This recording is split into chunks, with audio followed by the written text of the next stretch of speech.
The difference between winning and losing in a chess game oftentimes comes down to one move. So here, our knight's under attack, even though it's an extra knight, and black is only 3 moves away from making a queen. So how can we save our knight and stop their passed pawn and make sure our only pawn is safe at the same time? There are 3 options: knight a5 check, knight d8 check, and knight d6 getting close to the pawn. Which one will you choose? Let's start with knight d6. Seems like a good move, getting close to the pawn.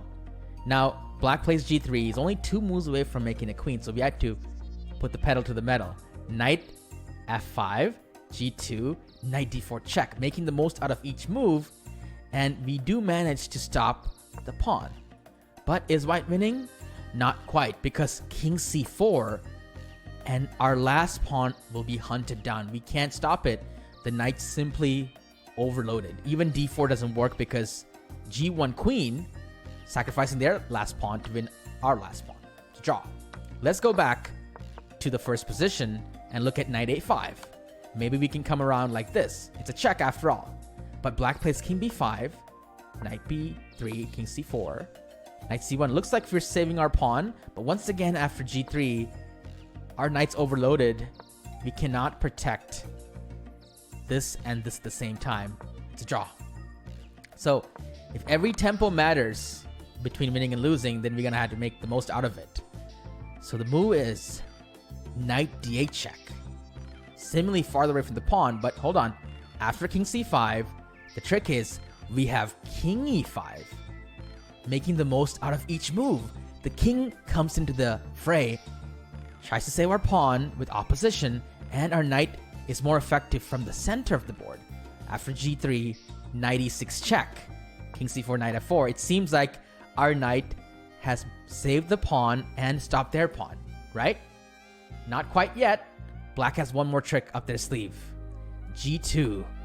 We cannot take because then black will get our last pawn. So did we fail in doing everything? Not yet. There's an amazing move for white here. We have to use checks that can alter the position in our favor. And there is one in this position. d3 check. If the king goes far away, now we can take the pawn for free. So they have no choice but to play king c3, keeping an eye on the pawn. But the king and the queening square is within forking distance, so we have a free move here.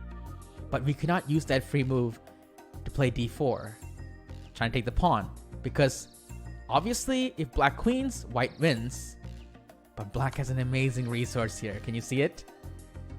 It's to promote to a knight. And this is actually a draw. So d4 doesn't work. What else can we play here? We had to find another resource. It is, these are king again, king e4. The point is, if black makes a knight, the knight is actually kind of trapped. But if we just play d4 in this position, it's not enough to win because black's king will catch our pawn, and as soon as we use our king, they will use their knight, and once again it's a draw. So pushing the pawn directly is not good enough to win the game. We have one last trick here. Can you see it? It is king e3. Black is in a zugzwang.